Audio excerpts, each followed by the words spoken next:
The message arrived on a cold morning in December. Ambassador Park Tae-sung was sitting in his small office in Seoul, drinking his second cup of coffee and reading reports about grain shipments to the Mars colonies. He was 63 years old, with gray hair and tired eyes that had seen too much of the world and beyond it. His assistant, a young woman named Kim Yuna, knocked on his door and entered without waiting for permission. Her face was pale. She held a tablet in her shaking hands. "Sir, you need to see this," she said. Tae-sung took the tablet and read the message. It was short. The Galactic Assembly, the great council of 17 alien species that ruled most of the known galaxy, demanded that humanity send a representative to a Parley. The meeting would take place on Viridian Prime, a neutral station far from Earth. The purpose was to discuss humanity's continued expansion and aggressive posture. Tae-sung put down the tablet and looked out his window. Snow was falling on the city. Children were walking to school. People were living their normal lives, not knowing that somewhere in space, powerful beings were deciding the fate of their species. "They finally got tired of ignoring us," he said quietly. Yuna nodded. "The UN Security Council is meeting in 2 hours. They want you there." Tae-sung had known this day would come. Humanity had been in space for only 40 years since first contact. In that time, they had spread to 3 star systems, built a fleet of warships, and refused every invitation to join the Galactic Concord. The aliens had watched with growing concern as these strange, short-lived creatures multiplied and built and explored with a hunger that seemed endless.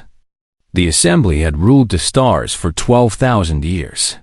17 species had joined together under the Concord of Peace, a treaty that ended all wars and created a civilization of order and stability.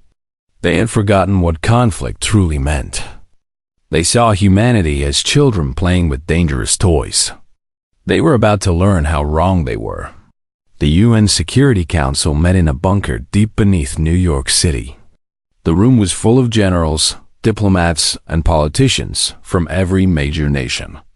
They argued for hours about how to respond to the summons. Some wanted to send a professional diplomat who would apologize and negotiate for better terms. Others wanted to send a military officer who would show strength. A few suggested ignoring the summons entirely. In the end, they chose Tae-sung. He was not a diplomat by training. He had been a soldier in his youth, fighting in the Pacific conflicts that had nearly destroyed half of Asia before the first contact changed everything. Later, he became a historian, spending decades studying human warfare and the strange paths that led civilizations to destroy themselves or rise above their worst impulses. He understood humanity in a way that few others did. "You want me to scare them?" Tae-sung said when they told him their decision. General Oh Sung-ho, the head of the UN Defense Council, shook his head. "We want you to tell them the truth. They think we are primitives. They think they can threaten us into submission with economic pressure and political isolation. They do not understand what they are dealing with. And if the truth makes things worse..." The general's face was hard. "Then we will deal with that too. We always have." Tae-sung accepted the assignment. He had 3 days to prepare before the transport ship would leave Earth. He spent those days reading everything humanity knew about the Assembly and its member species. The Voldori were the oldest and most powerful. They were tall beings with silver skin and graceful movements. They had achieved space travel when humans were still living in caves. They believed themselves to be the wisest species in the galaxy, and they led the Assembly with quiet confidence. The Mechthar were insectoid creatures with hard shells and compound eyes. They were ancient and patient, preferring to watch and wait rather than act quickly. They had fought wars millions of years ago, but had long since abandoned violence as a tool of policy. The Helix Collective was a hive mind species. Millions of individuals shared a single consciousness, communicating through a network that spanned their entire civilization. They sent a single speaker drone to represent them at gatherings. There were 14 other species, each with their own history and culture. But they all shared one thing in common. They had forgotten what it meant to fight for survival. Their wars were ancient history, recorded in archives that no one read anymore. Peace was not something they had achieved. It was simply the way things were. Yuna would accompany Taesung as his aide. She was 28 years old, smart and capable, but she had never left Earth before. As their ship departed from the orbital station above Korea, she stood at the viewport and watched her home planet shrink into the darkness. "Are you afraid?" Taesung asked her. She thought about the question for a long moment. "I am nervous. The assembly controls thousands of star systems. We control 3. If they decide we are a threat, they could destroy us." "They could try," Taesung said. "But I do not think they will." "Why not?" He joined her at the viewport. The stars stretched endlessly before them, cold and beautiful and indifferent to the small creatures who traveled between them. Because they do not understand us yet. They see our ships and our weapons and our expanding colonies. They think we are just another young species reaching too far too fast. They expect us to be intimidated by their power and their age and their civilization. And we are not? Taesung smiled, but there was no warmth in it. Humanity has survived ice ages, plagues, and wars that killed hundreds of millions of our own people. We have looked into the abyss of extinction and climbed back from the edge again and again. We are not fragile, Yuna. We are survivors. The journey to Viridian Prime would take 9 days. Taesung spent the time preparing his presentation and thinking about what he would say. He did not write speeches or practice diplomatic phrases. Instead, he gathered images and data from human history. He collected the evidence of what his species truly was. On the night before they arrived, Yuna found him in the ship's small observation room. He was staring at a holographic display showing a mushroom cloud rising over a ruined city. "Hiroshima," she said quietly. He nodded. "August 6, 1945. We split the atom and used it to kill 80,000 people in a single moment. Not soldiers. Civilians, women and children, and old men going about their daily lives. Why are you showing them this?" Taesung turned off the display and looked at her with eyes that had seen too much. "Because they need to understand. They think they know what danger looks like. They have no idea." The ship dropped out of faster-than-light travel, and Viridian Prime appeared before them. It was beautiful. A station of crystal towers and living gardens floating in the void. It was a monument to civilization, to peace, to everything the assembly believed they had achieved. Taesung looked at it and felt a strange sadness. These beings had built something wonderful. But they had forgotten the price of peace. They had forgotten that survival was not given. It was taken day by day, choice by choice, from a universe that did not care whether you lived or died. He was about to remind them. The docking bay of Viridian Prime was filled with ships from across the galaxy. Taesung counted vessels from at least 12 different species as their small transport settled onto the landing pad. Some were elegant and curved, built by races that value beauty. Others were angular and practical, designed for function alone. All of them made humanity's ship look like a child's toy. A delegation was waiting for them when the airlock opened. 3 Valdori stood in a perfect line, their silver skin gleaming under the station's artificial lights. They wore robes of deep blue, the color of diplomacy in their culture. The one in the center stepped forward and bowed her head slightly. "I am Liaison Sujin of the Valdori Diplomatic Corps," she said in perfect Korean. "I have been assigned to escort you to the assembly chamber." Taesung raised an eyebrow at the name. Yuna whispered to him, "They sometimes take names from the species they work with. It is supposed to show respect." Or it is supposed to make us feel comfortable before they deliver bad news, Tae-soon replied quietly. They followed Liai's and Su-jin through corridors of white stone and living plants. The station was alive in ways that human structures were not. Vines grew along the walls, and flowers bloomed in patterns that seemed to change as they walked. The air was clean and sweet, like a forest after rain. Other species passed them in the halls. The Mechthur clicked their mandibles in greeting. A group of helix drones moved in perfect formation, their shared mind directing them like fingers on a single hand. Smaller creatures, species that Tae-soon did not recognize, watched the humans with obvious curiosity. They are staring, Yuna said under her breath.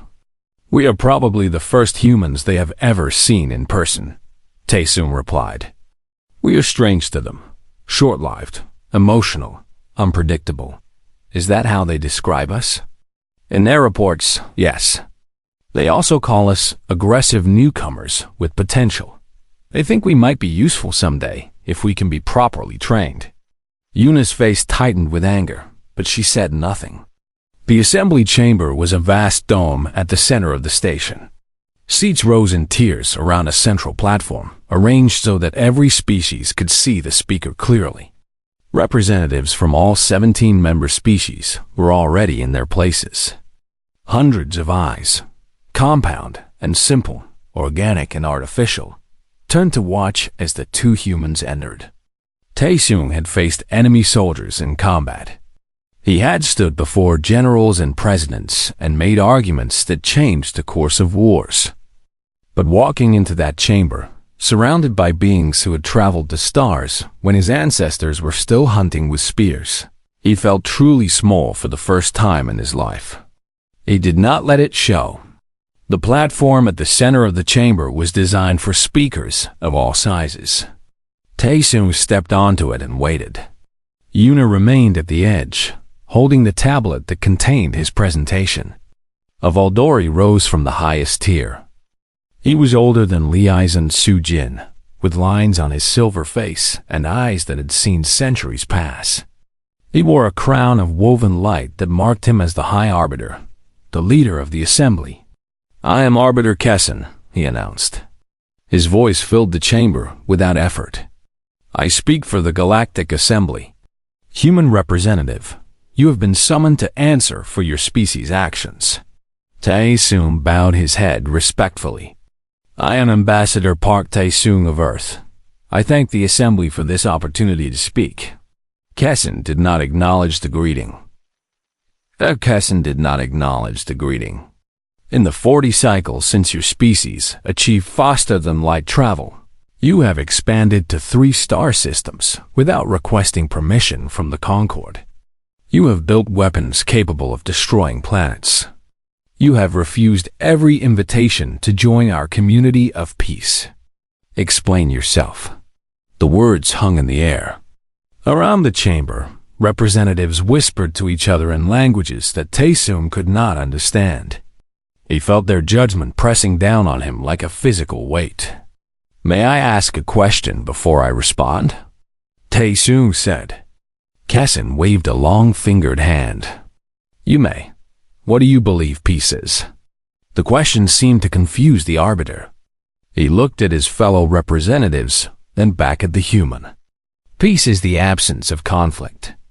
It is the state we have achieved through the Concord. For 12,000 cycles, no member species has made war on another. And how did you achieve this peace? Through wisdom, through cooperation, through the understanding that war serves no purpose. Tae-soon nodded slowly. That is a beautiful answer. But I wonder if it is true. The chamber went silent. Even the whispers stopped. A Mechthur representative leaned forward, its compound eyes fixed on the human with sudden interest. You dare to question the Arbiter? Demanded a Voldori from the lower tiers. I mean no disrespect, Tae-soon said calmly. But I have studied your history. The Concord was not born from wisdom. It was born from fear. 12,000 years ago, the Voldori and the Mechthur fought a war that killed billions. You developed weapons that could destroy stars. You burned entire worlds to ash. He paused to let the words sink in. The Concord exists because your ancestors looked at what they had done and were horrified.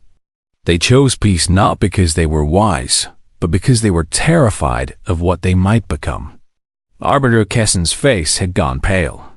How do you know this? Those records are sealed.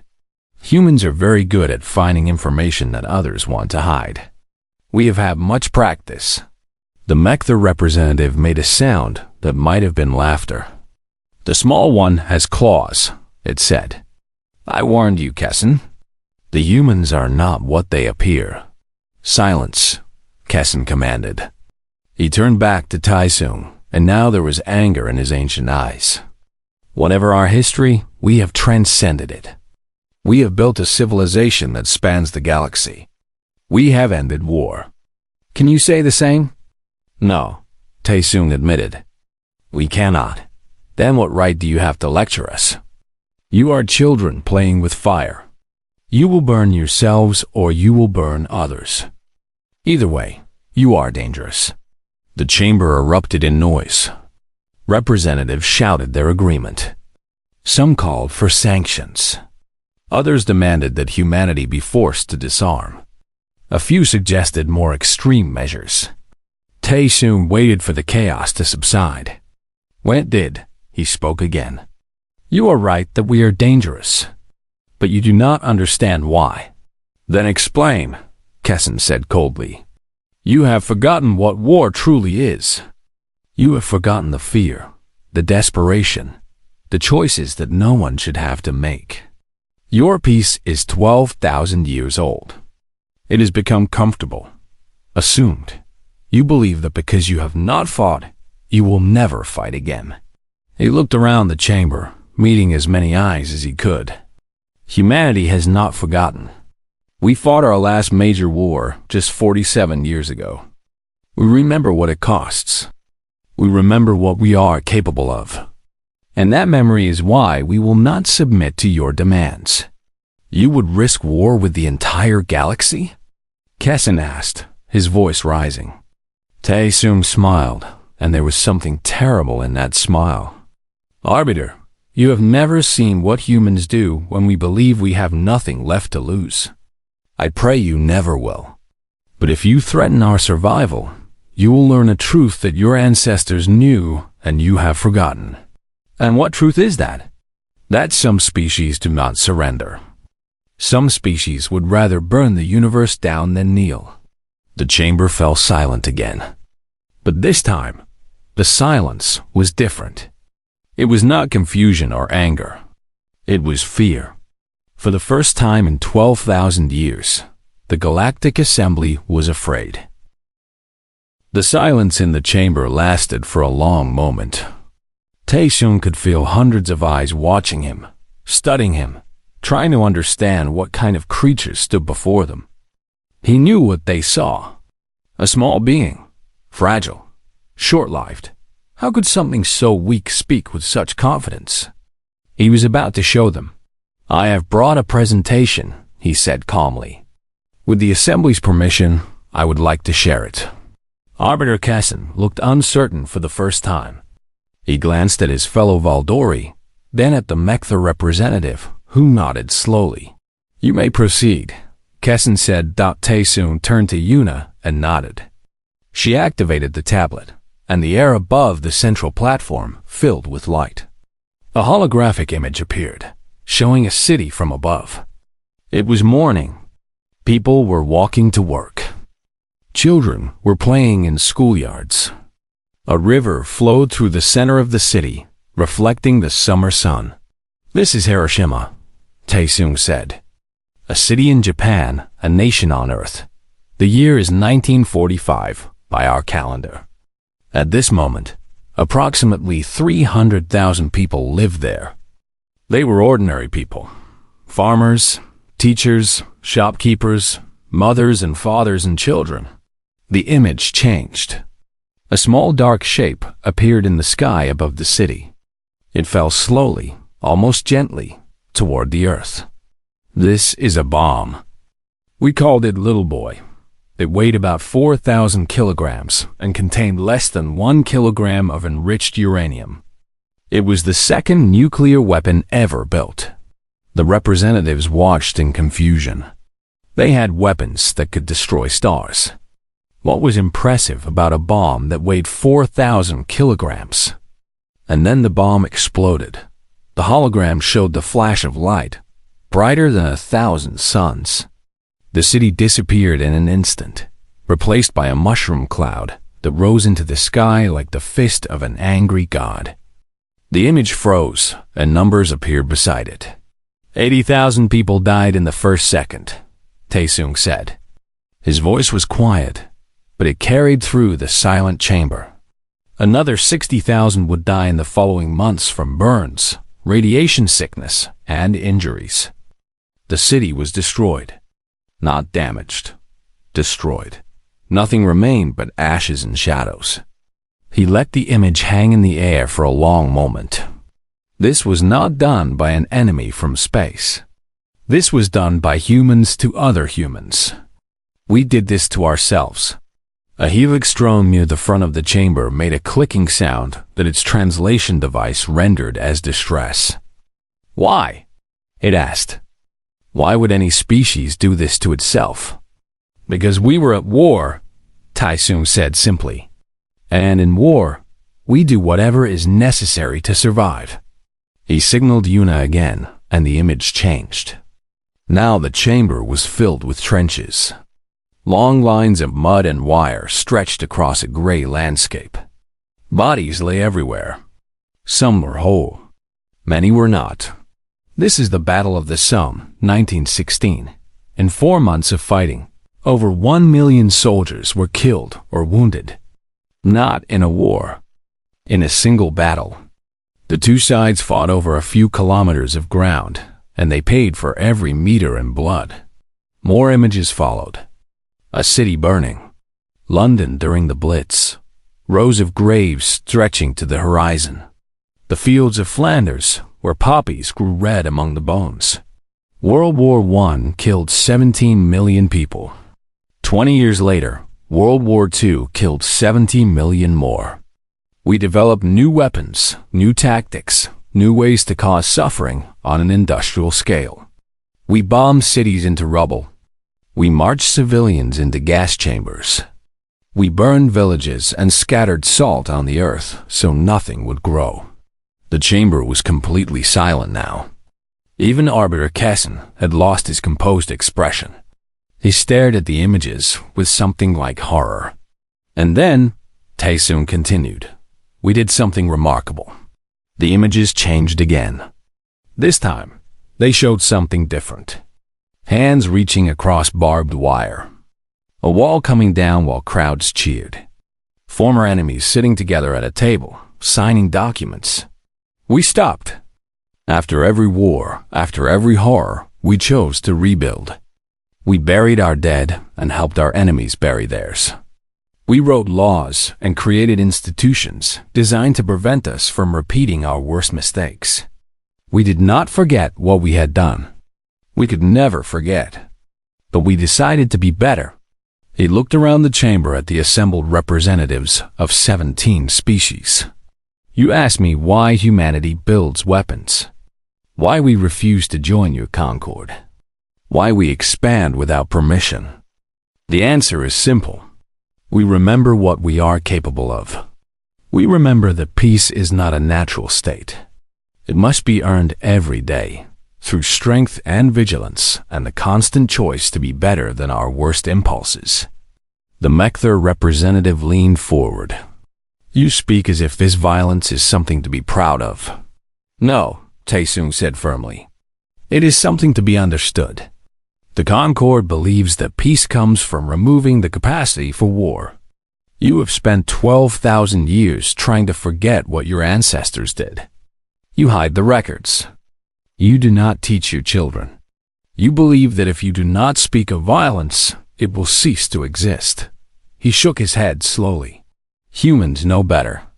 We know that the capacity for violence lives in every thinking being. It cannot be removed or forgotten. It can only be controlled. And the first step in controlling something is understanding it. Arbiter Kessin finally found his voice. You suggest that your violence makes you wiser than us? I suggest that our violence has taught us lessons you have forgotten. You achieved peace through fear, and then tried to forget the fear. We achieve peace through memory. Every human child learns about the wars of the past. We teach them what we did so they will understand why we must never do it again. And yet you still build weapons, Kessin pointed out. You still prepare for war. Yes, because we know that peace requires strength.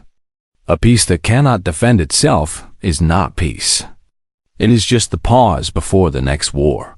Tae-sung gestured, and the holographic display showed one final image. It was Earth, seen from space. Blue and green and white, floating in the black void. Beautiful and fragile and alive. This is our home. 8 billion people live there. They laugh and cry and love and dream, just like the people of every other world. They want the same things your people want: safety, prosperity, a future for their children. His voice hardened. We will not let anyone threaten that future. Not raiders, not pirates, not empires, and not an assembly that believes it has the right to dictate how we should live. We came to the stars in peace. We offer friendship to anyone who offers it in return. But we will not submit. We will not kneel. And we will not be afraid. He turned to face Arbiter Kessin directly. Your ancestors understood this truth 12,000 years ago. They knew that some prices are too high. They knew that some enemies will not stop until they are destroyed. They chose peace because they feared the alternative. Perhaps it is time for you to remember that fear. The silence that followed was the deepest silence the assembly had known in 1,000 generations. Arbiter Kessin rose from his seat and raised his hand for silence. The whispers that had begun to spread through the chamber died away. The old Valduri's face was difficult to read, but Tae-sung could see the struggle behind his eyes. Kessin had expected to lecture a primitive species about proper behavior. He had not expected this. Your history is troubling, Kessin said carefully. But it is exactly what we feared. You have confirmed that humanity is violent, unpredictable, and dangerous. How can you expect us to welcome such a species into the galactic community? I am not finished, Tae-sung replied. You have said enough. No, I have shown you our past. Now let me show you our present. Before Kessin could object, Tae-sung signaled Yuna again. The holographic display changed to show a star map. 3 systems glowed blue. These were humanity's colonies, their new homes among the stars. 3 years ago, one of our colony ships was traveling to the Kepler system. It carried 412 civilians, families seeking a new life, scientists hoping to study alien worlds, children who had never seen Earth except in pictures. The display zoomed in on a single point of light, showing the ship in detail. It was not a warship. It had no weapons. It was just a transport, built to carry people safely across the vast distances between stars. The ship was attacked. We do not know exactly who did it. The evidence suggested pirates or raiders, perhaps from one of the species that operates outside assembly law. The attackers disabled the ship's engines and communications. Then they boarded. Tae-sung paused. His face showed no emotion, but his hands had clenched into fists at his sides. They killed 375 people, men, women, children. They took what they wanted and left, the survivors to die in the cold of space. By the time our rescue ships arrived, only 37 people were still alive. The chamber was silent. Even those representatives who had been hostile moments ago looked uncomfortable now. One of the survivors was a girl named Han Mina. She was 9 years old. She hid in a storage compartment while the raiders killed her parents and her older brother. She stayed hidden for 6 days until the rescue arrived. 6 days, alone in the dark, listening to the silence of a ship full of corpses. The Helix speaker drone made a sound of deep distress. This is terrible. Such criminals should be brought to justice. We brought them to justice, Taesung said. But not the kind of justice you mean. He changed the display again. Now it showed a fleet of warships, small and fast and deadly. Human ships. 7 of them, moving in perfect formation toward a distant asteroid. It took us 4 months to find the raiders. They had hidden themselves in an asteroid field at the edge of explored space. They believed they were safe. They believed that no one would come looking for them. They were wrong. The display showed the asteroid growing larger. Taesung could hear the representatives shifting in their seats. They knew what was coming. We did not negotiate. We did not send demands. We did not ask for surrender. We simply appeared and opened fire. The hologram showed the attack. 7 ships against a hidden base. Missiles flew. Lasers cut through stone and metal. Explosions bloomed in the darkness. In less than 10 minutes, it was over. Nothing survived. We did not try to capture them. We did not care about trials or evidence or proper procedures. We wanted them dead, and we made them dead. He turned off the display and faced the assembly in the sudden dimness. This is what humanity does when we are hurt. We do not forget. We do not forgive. We find those who harmed us, and we destroy them. Completely. Permanently. Without mercy. Arbiter Kessen's voice was barely a whisper. You murdered them. We executed them. There's a difference. There is no difference. You took lives without authority, without trial, without asking permission from the assembly. Taesung interrupted. You are correct. We did not ask your permission. We did not need it. Those raiders killed our people. That gave us all the authority we required. A Voldori representative from the lower tiers stood up, her face twisted with disgust. This is barbarism. This is exactly why humanity cannot be trusted. You are savages wearing the masks of civilization. Taesung turned to look at her. His eyes were calm and cold. Tell me something. In the 12,000 years of the Concord's peace, how many times have raiders attacked civilian ships from member species? The representative hesitated. That information is not. I have read your records. The answer is over 40,000 attacks. Millions of your people have been killed by pirates and raiders who operate outside your laws. And what has the assembly done about it? Silence.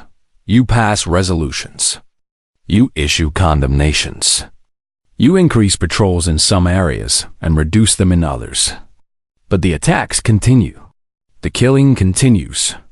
Your citizens die, and you do nothing that matters. He looked around the chamber. In the 40 years since humanity achieved space travel, we have been attacked exactly once. That attack killed 375 people. We responded by hunting down every single raider responsible and killing them. Since then, no one has attacked the human ship. The Mektha representative made a clicking sound that might have been appreciation. The small ones have sharp teeth indeed. We are not proud of what we did, Taesung continued. Killing should never be celebrated. But we are not ashamed either. We protected our people. We sent a message that any attack on humanity will be answered with overwhelming force. That message has kept our colonies safe. Arbiter Kessen sat back in his chair. He looked old suddenly, older than his centuries. You speak of protection, but what you describe is revenge, vengeance, the cycle of violence that the Concord was created to end. The Concord was created because your ancestors grew tired of dying, Taesung said gently. But you cannot end violence by pretending it does not exist. You can only redirect it. Use it, control it. Humanity has learned to channel our worst impulses into something useful. We do not fight each other anymore. We save our capacity for destruction for those who truly deserve it. And who decides who deserves it? We do. Just as you decided 12,000 years ago that war was no longer acceptable. You made a choice. We have made ours. The chamber erupted into noise again. Representatives argued with each other in a dozen languages. Some demanded that humanity be punished for their actions. Others seemed uncertain. A few, Tae-sung noticed, looked almost impressed. He waited for the chaos to subside. You invited me here to explain humanity's behavior, he said, when the chamber grew quiet again. I have explained. We are violent because the universe is violent. We are protective because we have lost too much to carelessness. We are dangerous because we have learned that danger is the only language some enemies understand. He took a deep breath. But we are also more than our worst impulses. We build and create and dream.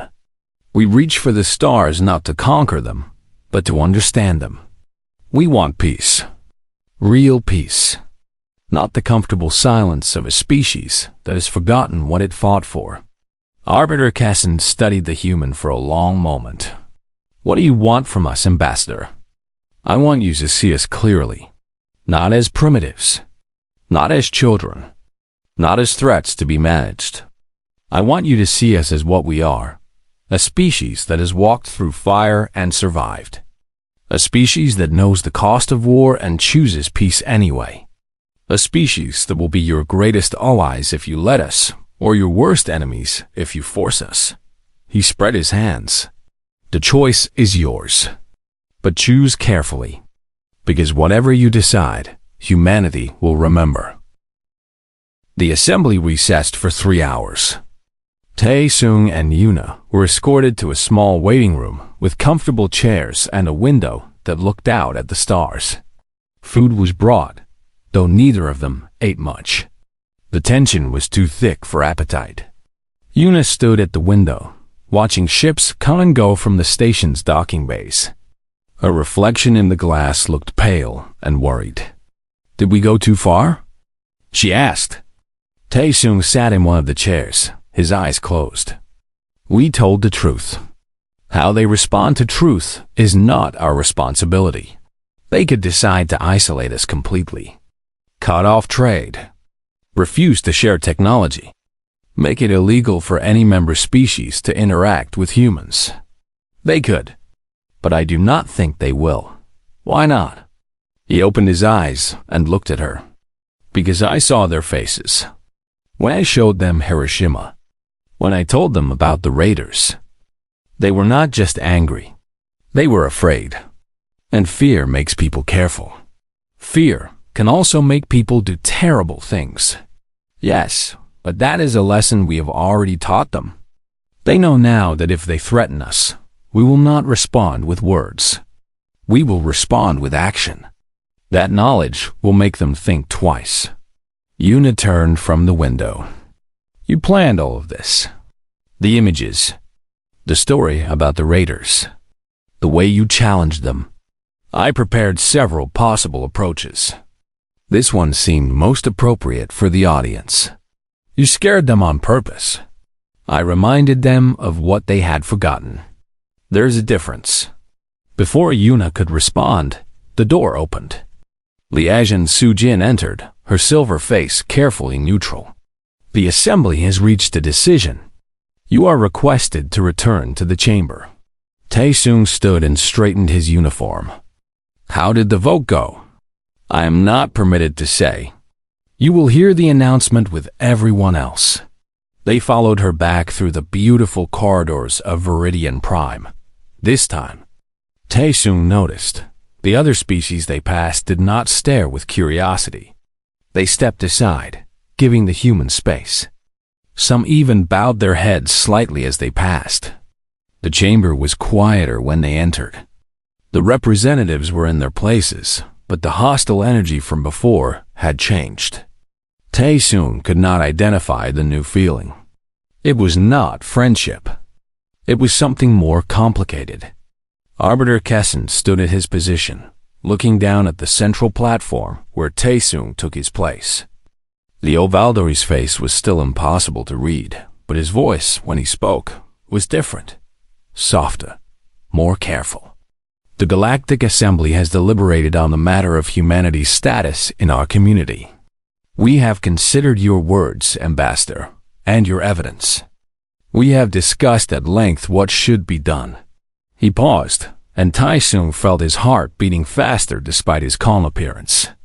Many of our members wish to condemn humanity as a threat, to impose sanctions, to isolate your species until you learn proper respect for the established order of the galaxy.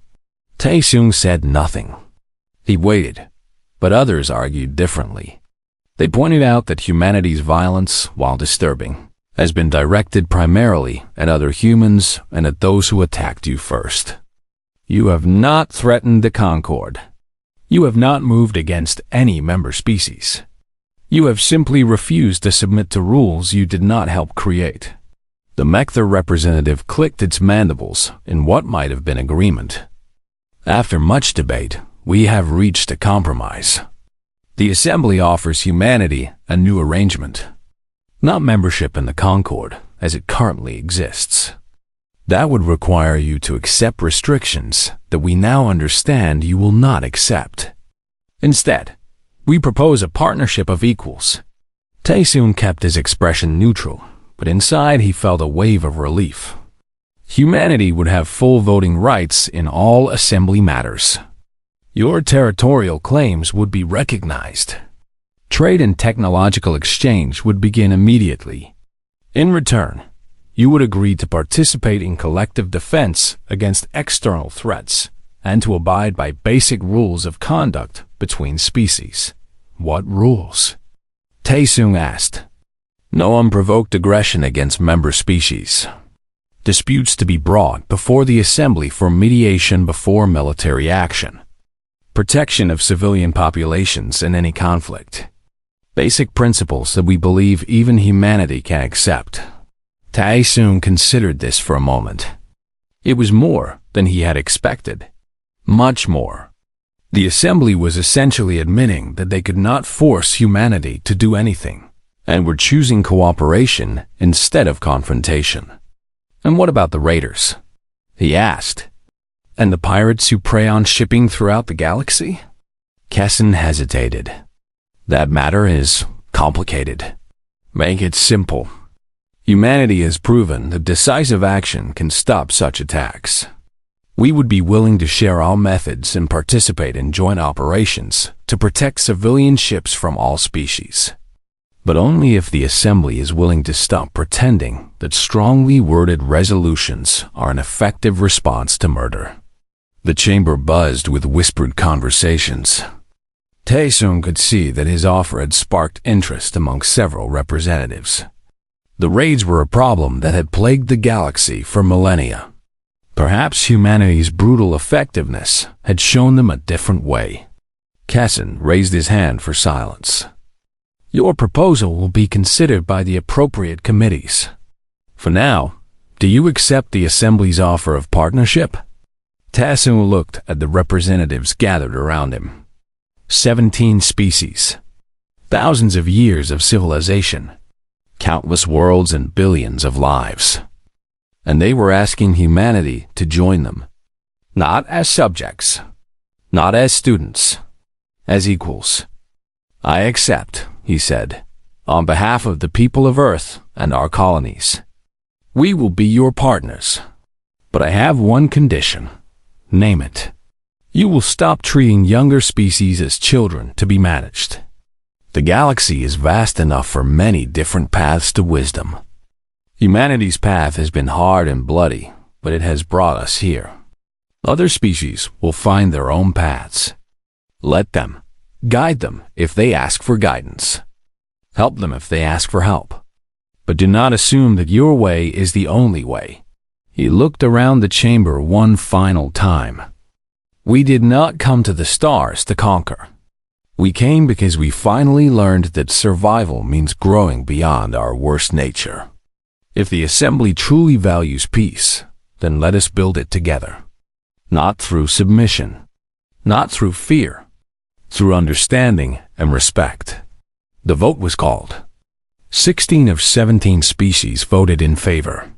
The one dissenting vote came from a small species in the outer reaches, but their objection was noted and ignored. The decision was made. Humanity had a place among the stars.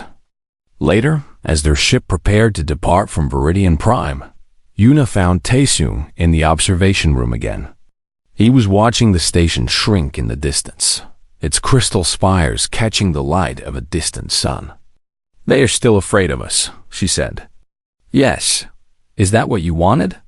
He turned to face her. His expression was thoughtful, almost sad. "I wanted them to understand us. Fear is part of that understanding. But it is not the only part." "What do you mean?" "They fear what we might do, but they also respect what we have survived. And some of them, I think, are beginning to see what we might become." "And what is that?" Taesung smiled. It was a real smile this time, warm and hopeful. Something new. Something that has never existed before. A species that knows its own darkness and chooses light anyway. Not because we are naive. Not because we have forgotten what we are capable of. But because we have decided that there must be a better way, and we are stubborn enough to keep looking for it. He looked back at the stars stretching endlessly before them. The galaxy has seen empires rise and fall. It has seen wars that burned worlds and peace that lasted millennia. But it has never seen anything quite like humanity. We are young and violent and full of contradictions. We build beautiful things and destroy them. We love and hate with equal passion. We dream of paradise and create hells." His voice softened. "But we never stop trying. That is what makes us dangerous. And that is what makes us worth knowing." The ship jumped to faster than light speed, and the stars stretched into lines of light. They were going home. Home to Earth.